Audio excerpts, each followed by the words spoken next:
which had made one room. And this room contained a rusty-looking cooking stove, a cupboard for the dishes, a table, 3 or 4 chairs, and the beds.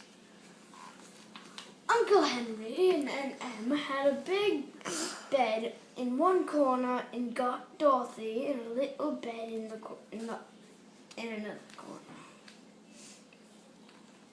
There was no garret at all. Garage. Garage. Garage. Garret. Garret, you're right. Sorry. Keep going. Garret at all. And no cellar, except a small hole dug in the ground, called the Cyclone Cellar, where the family could go in case of one of those great whirlwinds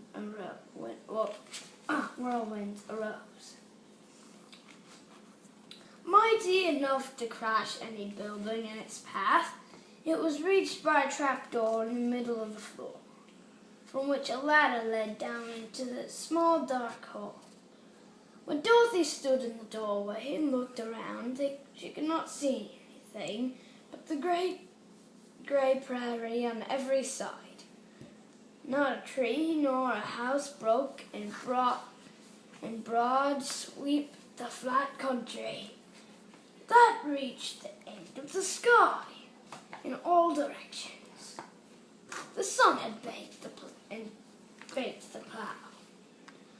land into a grey mass with little cracks running through it.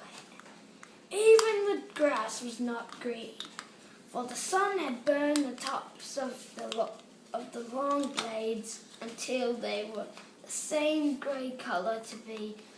The sun blistered the paint, and the rain washed it away. And now the house was dull and grey as everything else. When Aunt Em came there to live, she was young, pretty wife. The sun and wind had changed her too.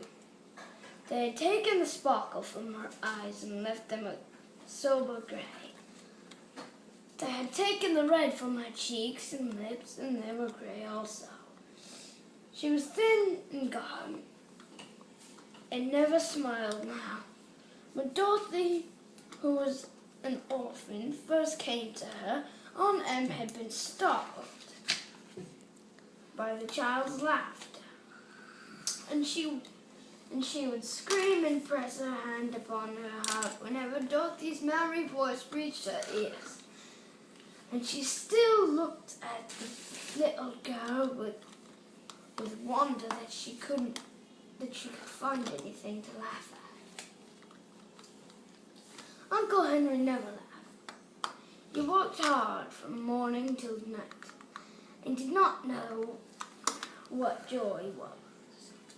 Yet he was grey also, from his long beard to his rough boots. And he stirred, and so the rally spoke. It was Toto that made Dorothy laugh, and saved her from growing as grey as the other surroundings. Toto was not grey. He was a little black dog, with long silky hair, small black eyes that twinkled merrily on either side of his funny wee nose. Toto played all day long, and Dorothy played with him and loved him dearly. Today, however, they will not play. Uncle Henry sat upon the doorstep and looked anxious at the sky, which was even greyer than usual. Dorothy stood at the door with Toto in her arms and looked at the sky too. Aunt Em was washing the dishes from a far north and heard a low wail of the wind.